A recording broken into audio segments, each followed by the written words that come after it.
El Conquistador FM presenta Actualidad y Tendencias. La Universidad San Sebastián sede Valdivia te invita a analizar los temas de la semana que realmente importan, con una mirada integral y diversa. Actualidad y Tendencias con Universidad San Sebastián, una gran universidad.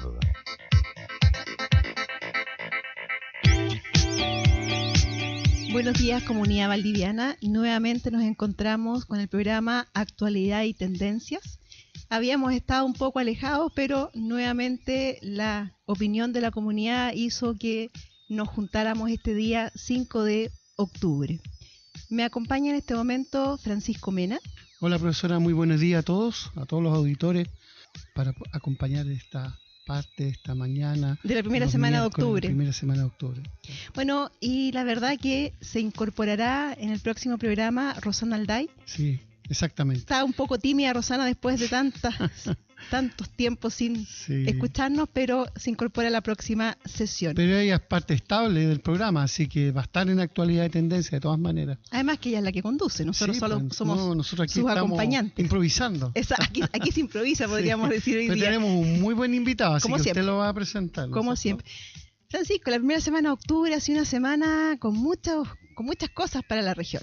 Sí, la primera semana y también fines de septiembre, ¿no es cierto? No nos podemos olvidar que hay algo histórico, la gente todavía le cuesta percibir lo que significó ser región. El 2 de octubre, ¿no es cierto?, de 2007, así lo dice la historia, y usted que es historiadora podrá... Pero usted sabe que la historia hay que tener cuidado, pero... Claro, ese conjunto de hechos, ¿no es cierto?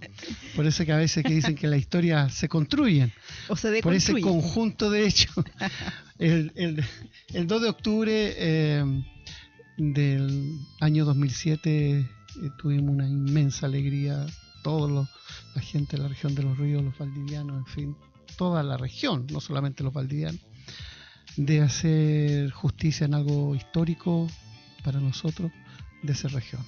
Sí, la verdad que si uno se recuerda ese día, era un día bonito, si es que no me falla la memoria. Precioso. Y un día en el cual la comunidad se volcó a la costanera. Sí, exactamente. Sí, fue una fiesta bastante bonita ese día de octubre. Sí. Tuvimos suerte. Estamos hablando así como las personas mayores. Pero usted hablará como las personas mayores. Yo solamente dije, recuerdo. Nos estamos acordando. Efectivamente, el día era precioso. Sí, era un día bonito. Ahora la pregunta es, ese día bonito que uno podría decir está anunciando o a una región o está anunciando el futuro de una región. ¿Cómo podríamos decir que se ha comportado el tiempo con nosotros? La verdad es que los primeros indicadores nos mostraban con un crecimiento económico bastante bueno los primeros 5 años. Después por todos estos temas económicos a nivel mundial, ¿no es cierto? El 2008-2009 fuimos fuertemente golpeados, ¿no es cierto?, por la crisis subprime. No sé si les llama la atención, pero fue por la codicia del ser humano, la crisis subprime, cuando se entregaron créditos hipotecarios en Estados Unidos a personas que, digamos, a lenguaje chileno, eran personas que tenían ingresos a honorario y no tenían ninguna estabilidad laboral en poder seguir, ¿no es cierto?, cancelando esos créditos hipotecarios. Se produjo una burbuja financiera tremenda en lo inmobiliario, y eso trajo consigo una quiebra tremenda. Ahora, ¿cuál es la herencia? 30 millones de desocupados en el mundo. Claro. Y ustedes saben perfectamente que el ritmo de cómo se recupera ese es muy lento. Es más lento que la destrucción de empleo. La destrucción de empleo es mucho más fácil, ¿no? Y más rápida. Por lo tanto, la región sintió eso fuertemente por el lado forestal. Sí. No se olviden, las personas, si se acuerdan, que tuvimos una quiebra de un aserradero importante, APSA, donde hubo más de 700 trabajadores, ¿cierto?, que quedaron sin empleo en la región. Y como ello, en el fondo, se proyecta hacia la comunidad. Y más lo de 3.000 obreros forestales, ¿no es cierto?, de la región, que también se quedaron sin trabajo. Fue un tema muy duro, muy duro. Entonces, las cosas que la región de los ríos tuvo ese problema económico de inicio, pero después se fue recuperando, y ahora sí está con cifras bajas en términos del crecimiento económico. Pues tenemos que tener mucha esperanza, la región tiene muchas cosas buenas. Ahora, lo que pasa, no sé, yo siento que la la gran proyección de la región fue en base a la descentralización. Y nosotros difícilmente podemos operar descentralizado en un país que es tremendamente centralizado. Entonces yo creo que ahí ese es el gran tema, que un poco la expectativa, la utopía de la región era poder en el fondo manejarse un poco, desarrollarse a la par de, pero no podemos sustraernos de lo que esa es la gran discusión, ¿eh? Ya se ha ido avanzando por lo menos el tema de que los representantes sean elegidos por la ciudadanía, como el caso de los consejeros regionales. Sí, claro, pero está la polémica de... Y ahora los intendentes. ¿Qué saco yo con elegir a alguien cuyas funciones en el fondo independientes no están claramente determinadas? Y voy a elegir a alguien, pero que en el fondo va a seguir respondiendo a la misma dinámica si es que no y el porcentaje de dinero que queda para manejar como región es bajísimo porque todo viene centralizado. Todo viene centralizado. Es una gran discusión que se está haciendo. Es lo que hoy se está diciendo, ¿cuál es el rol de los intendentes si los elegimos? Por eso, claro, ¿de qué sirve elegir? Que por lo demás tiene un tremendo costo, ¿no? Además, elegir el proceso eleccionario. Ahí tenemos mucho que conversar, pero también... Sí, porque no vamos a hablar del Puente Caucao. No, yo creo que sí es un tema que no pero es... dicen que no fueron ingenieros chilenos, así que yo estoy bastante... Claro, y tampoco fueron ingenieros de la región. Es que justamente a lo que voy, que ahí se demuestra el tema de la centralización. Sí. Pero no lo vamos a tocar porque la verdad que... Pero lo vamos a tocar como buenos valdivianos, ¿no es cierto? En algún momento. Pero aspectos positivos, voy a referirme también, digamos, lo que ha pasado los últimos días. El día 30 de octubre, estoy clarita, perdón, 30 de septiembre y 1 de octubre, se desarrolló en nuestra universidad el tercer Congreso de Educación. Y eso también va de la mano con lo que nosotros escuchamos justamente el día 29 de septiembre, que fue el anuncio desde la presidencia en relación a los lineamientos bajo los cuales se había hecho el presupuesto para el año 2017. Con un aumento bastante moderado, un 2,7%. Perdón, Francisco, antes tú que eres un hombre del área de las monedas, como dirían los más antiguos, esa proyección es una proyección racional, está dada en base, ¿cómo la ves tú? Sí, no, la verdad las cosas es que lo que se ha escuchado a nivel de los expertos y uno mismo lo que ha visto en términos macroeconómicos son medidas bastante austeras. Pero son las más racionales. En estos momentos no se puede entrar a hacer un gasto mayor. Ya en estos momentos Chile tiene una deuda externa de más de 50.000 millones de dólares. Que justamente hoy día hablaban también de la crisis subprime en relación al uso de nuestros ahorros. Exactamente. Por lo tanto, una de las cosas que uno puede alegrarse en cierta medida, pero porque son signos, son señales que tenemos que seguir profundizando, es el hecho de que se anunció entregar un proyecto para el aumento de las pensiones básicas solidarias. Estamos en Radio El Conquistador 95.7 del dial y también elconquistadorfm.cl en la emisión online. En El Conquistador FM estamos presentando Actualidad y Tendencias, analizando los temas de la semana que realmente importan. Escribe tus inquietudes de los temas que estamos analizando al email actualidadytendenciasuss@gmail.com. Universidad San Sebastián, una gran universidad.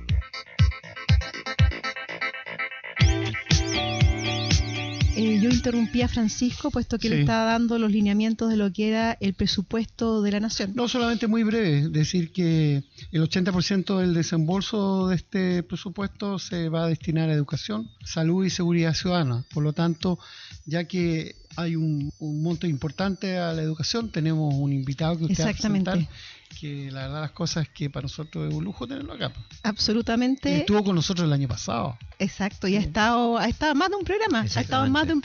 Nos acompaña hoy día don Rodrigo Fuentealba. Él es el decano de la Facultad de Ciencias de la Educación. ¿Su jefe? Es mi jefe, sí. Así que no me haga ningún comentario indebido, señor Mena, porque está mi jefe presente. ¿Me está evaluando? Sí, por eso que me está evaluando, claro. De esto depende mi futuro. De esto depende mi futuro. Sí. Buenos días, decano. Un placer tenerlo en nuestro programa y evidentemente en nuestra sede y en nuestra ciudad. Muy buenos días a ustedes y realmente yo les agradezco la oportunidad de estar esta mañana aquí en Valdivia, en un marco muy interesante, con muchas cosas de qué hablar. Sí, sobre todo que la semana pasada tuvimos el tercer Congreso de Educación que fue abierto por Katy Pohan. Exactamente. Conferencia magistral. Una conferencia magistral, y la verdad que sería bueno que la comunidad supiera cuál es el enfoque y la práctica en qué estamos nosotros como universidad y como facultad en lo que significa el ámbito de la educación, y que podría ser a partir de lo que expuso Katy Pohan. Muy interesante la oportunidad que me das, Lorena, porque si yo hago el link con el bloque anterior, que estaba escuchándolo atentamente y en silencio, y en silencio para no producir ningún percance, sí. Cuando se hace referencia a la inversión en educación y particularmente a lo que tiene que ver con el sistema de desarrollo profesional, la pregunta es que ¿cómo se hace? Porque todo el mundo dice, bueno, los profesores necesitan tener instancias de desarrollo profesional, y nadie lo pone en discusión. El tema está en que cuando empezamos a preguntarnos, bueno, ¿cómo lo hacemos? ¿Con qué insumos? Aparece dentro del marco legal una aproximación bastante interesante que da luces, pero que deja abierto a la creatividad de las instituciones, como uno también lo puede llevar a cabo. Cuando se habla de la relación escuela-universidad, el tema de la formación práctica, nos pone a nosotros como universidad un desafío interesante, pero también en una oportunidad, porque en la Facultad de Ciencias de la Educación hace un tiempo ya venimos desarrollando algunas experiencias muy interesantes en torno al tema. Sí, la verdad que yo lancé el tema y el nombre Katy Pohan, pero la verdad que también les quiero contar a la comunidad que este año 2016 nos han acompañado muchos expertos y nos han acompañado grandes profesores, como por ejemplo el profesor Tom Russell, quien vino desde Canadá. Exactamente. La profesora Christine Woodruff de Australia. Exactamente. La profesora Katy Pohan de California. Entonces, de otra forma, la universidad está preocupada justamente de desarrollar ciertos ámbitos en los cuales estos expertos, que a veces ni siquiera se conocen necesariamente directamente, exacto, van haciendo link sobre temas que son... Y sería importante contarle a nuestros auditores que la reflexión que hizo, ¿no es cierto?, Katy Pohan, tenía que ver con la clave para la efectividad y el desarrollo profesional. Suena así como muy en nomenclatura de educación, pero... No, pero mira, en sencillo, ¿no es cierto? En sencillo, uno puede aproximarse y decir que hoy día la tradición, uno está acostumbrado a escuchar que primero está la teoría y luego la práctica es el espacio para aplicar la teoría. Hay evidencia contundente con los nombres que tú mencionas, la evidencia que nosotros hemos ido adquiriendo, que hemos ido colocando a la presencia del resto de la comunidad académica, que esa es una forma de entender la situación. Nosotros abordamos y postulamos que la práctica es un espacio también para producción de conocimiento. ¿Eso qué quiere decir? Que en el espacio escolar se privilegia la oportunidad de relación entre el espacio de la universidad y el vínculo con la escuela. No solamente nuestros estudiantes aprenden aquí en la universidad y van a aplicar en la escuela, sino que aprenden también en la escuela. Y aprenden no solamente lo que dicen los profesores de la universidad, sino que aprenden de lo que hacen nuestros profesores. Considerados ellos como expertos. Exactamente. La escuela como un lugar de expertos. Sí. Porque, ¿sabes qué? Y perdonen que me detenga un poquitito en esto. Cuando uno va por la calle y le pregunta a cualquier persona qué es lo que significa hacer una clase, todo el mundo pareciera que contesta, bueno, pero sí, es muy sencillo hacer una clase. Claro. Porque en el imaginario está instalado que un profesor se para frente a alumnos y habla. Claro, y tiene el conocimiento de lo que va a hablar. Exactamente. Así de simple. Sin embargo, no se sabe la cantidad de decisiones, de microdecisiones que ese profesor está tomando en cada momento. Y para esa toma de microdecisiones tiene que tener un conocimiento profundo, no solamente de la materia, sino del tipo de estudiante que tiene frente a él, el contexto donde se desenvuelve y de cómo hacer enseñable la materia que él sabe. Es complejo el tema. Uno piensa que es muy fácil y además, acá no me puede corregir, pero esa mirada que uno tiene de la enseñanza, o sea, que el docente enseña y el alumno escucha, se ha ido cambiando, especialmente en el proyecto educativo de la Universidad San Sebastián, ¿no es cierto?, donde el centro hoy está en el aprendizaje y en el estudiante. Claro, lo que pasa es que cuando yo hago el giro y pongo en el centro al estudiante, pongo en el centro también sus desempeños. Entonces, el tema no es solamente lo que aprende, sino que qué es lo que hace con eso que aprende. Exactamente. Y ahí está la habilidad de un especialista que se llama profesor, que tiene una formación específica, que es capaz de distinguir cuándo eso se hace visible y cuándo no. Exactamente. Claro, pues si no eran las famosas clases magistrales, ¿no es cierto? Yo todavía me acuerdo de mi profesor de lenguaje, fantástico, un erudito, ¿cierto? Especialmente en toda la generación del 98, Miguel de Unamuno, y él fumaba, imagínense, Pensé que Unamuno te había hecho clase. Él fumaba. Cuando dijiste yo me empecé a preocupar también. Me preocupé. Oye, y él fumaba haciendo clase delante de nosotros y nosotros lo encontramos como normal. Es que era normal. El profesor fumaba, qué increíble, ¿eh? Y resulta que nosotros nos dedicábamos a anotar y a escuchar, nada más. La interacción era bastante mínima. Y ahí se notaba que el profesor entonces iba a enseñar.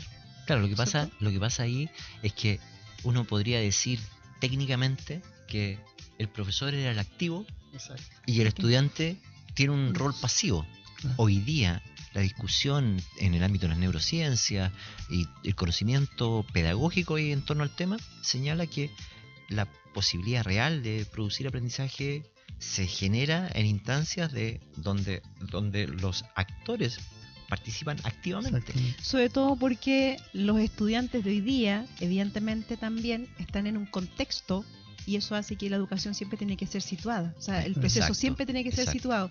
Es decir, hoy día las nuevas tecnologías de la información evidentemente hacen que los jóvenes de 10, 15 años sean muy distintos ya los que eran hace 5 años atrás. Los cambios han sido muy, muy rápidos. Entonces, hoy día más que nunca, el docente tiene que dominar una serie de herramientas que a lo mejor antes no era tan notorio. Sí, a lo mejor no era tan notorio. Sabes que tú das en el centro de parte de la discusión que hay hoy día, porque, claro, uno dice, el profesor es un especialista.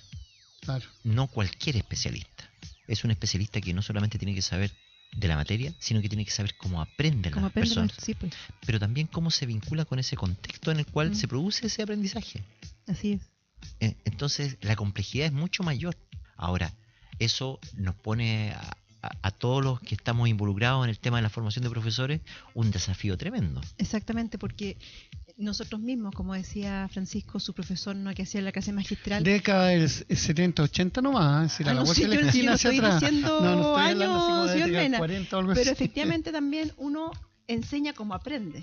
Exactamente. Y por lo tanto, nosotros los profesores evidentemente tenemos que partir por sacarnos muchos modelos o los modelos que traemos para absorber las nuevas formas de enseñanza-aprendizaje. Exactamente. Y sabes que ahí uno tiene que tener presente que está trabajando con niños que se van a desenvolver en un espacio que no es el de hoy, sino que estamos pensando en los futuros actores de un país que van a ser protagonistas del 2030, el 2040, donde la tecnología y las instituciones o los espacios van a pedir cosas completamente distintas. En El Conquistador FM estamos presentando Actualidad y Tendencias, analizando los temas de la semana que realmente importan. Escribe tus inquietudes de los temas que estamos analizando al email actualidadytendenciasuss@gmail.com. Universidad San Sebastián, una gran universidad.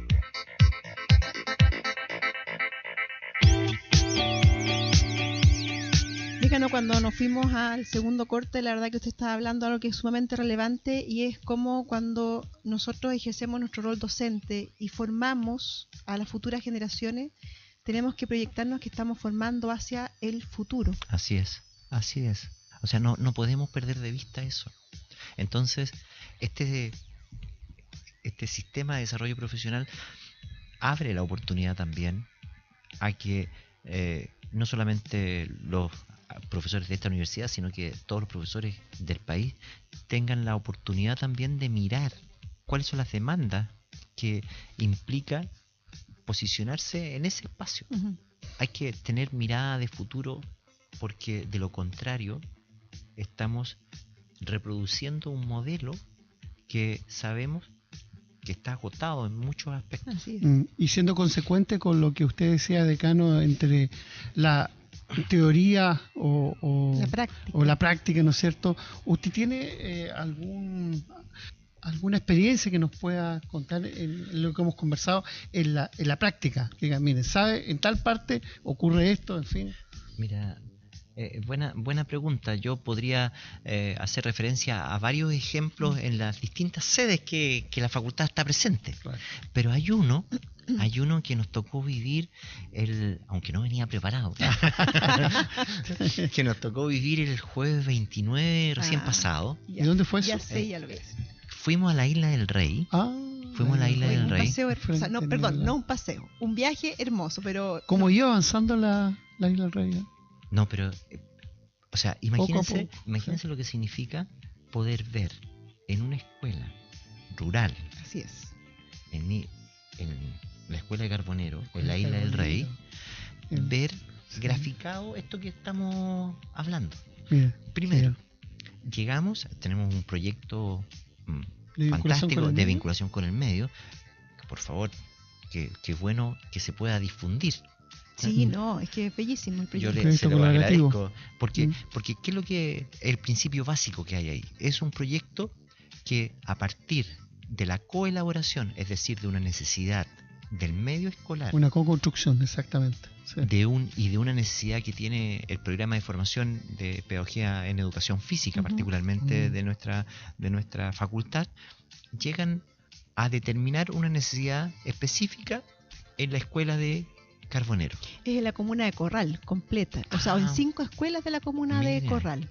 Nosotros, mayor dato, nosotros fuimos a Carboneros, pero fuimos a Carboneros. Son 5 escuelas de la comuna. Pero lo importante es que hay una co-construcción. Absolutamente, lo primero. No es que se venga a imponer una idea o, discúlpenme, pero en términos de marketing o de mercadeo, que uno viene a vender una idea a la comunidad, sino que nace de la co-construcción. Ese es el primer núcleo clave, lo que en la literatura se reconoce como la construcción de un tercer espacio, que no es ni la escuela ni la universidad, sino que es un espacio de encuentro entre dos actores privilegiados.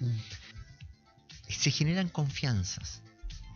Y nos tocó nuestra directora de formación continua y posgrado, rescata un testimonio tremendamente potente de un estudiante, de futuro profesor de educación física, donde se le pregunta, bueno, ¿por qué él decidió esto?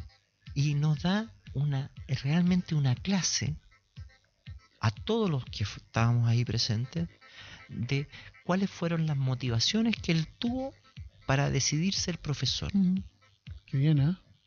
Ahora, más allá de la afección emocional que puede habernos significado, si uno analiza la situación, está presente algo que es clave. El joven tenía claridad de que quería ser profesor. Así es. Que tenía, importante.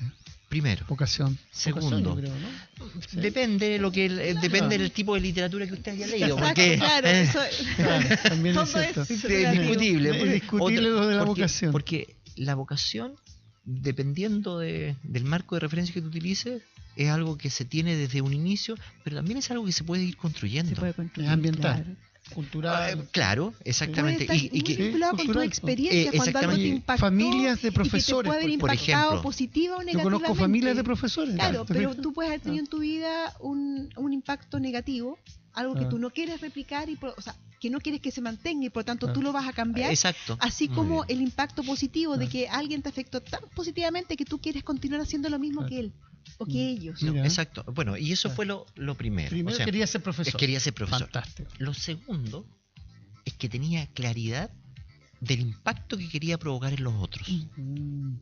Hoy día vale la pena preguntarse cuántos jóvenes están dispuestos, tienen claridad de cómo quieren afectar a otros o en qué instancias eso se hace explícito.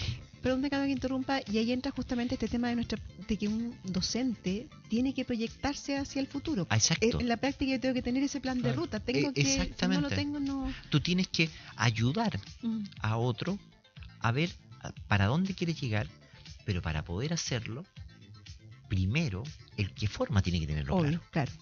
Tiene que saber qué es lo que quiere intencionar en otro también. Exacto. Y eso entonces tiene que ver con tener en cuenta las creencias, ¿no? Absolutamente. O sea, todos tenemos un conjunto de creencias que modelan nuestro actuar.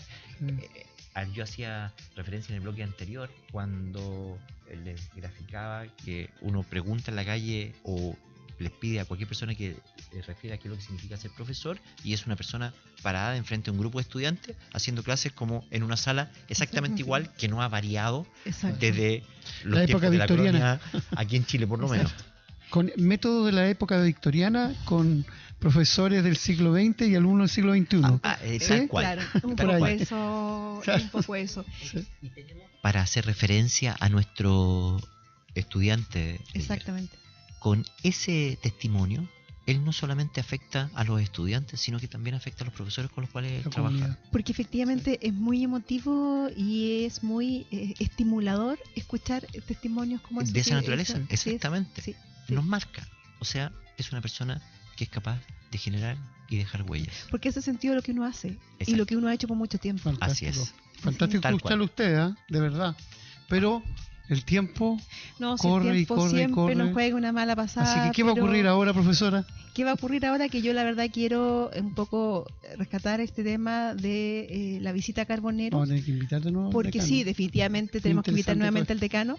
Pero la visita a Carbonero hace, entre comillas, carne del proyecto de nuestra universidad. Y eso yo creo que fue una de las cosas muy fuertes de la semana pasada y que nos ha seguido dando vuelta durante esta semana. Así es. Para mí creo que fue lo... Bueno, nuestro programa, ¿no es cierto?, Actualidad y Tendencia, no olvidarnos de ello.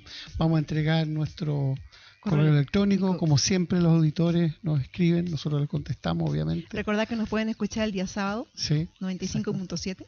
A las 13 horas. A las 13 horas, 13 porque horas. Yo nunca lo escuchaba el sábado, siempre llegaba yo a las 15 Perdón, horas. No sé. ¿Y yo lo puedo escuchar online?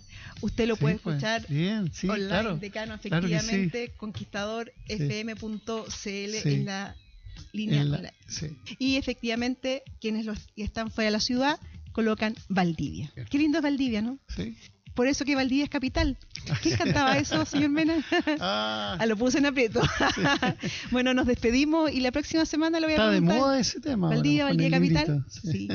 Un gusto haber vuelto nuevamente a los auditores, así que nos volvemos a escuchar el próximo miércoles.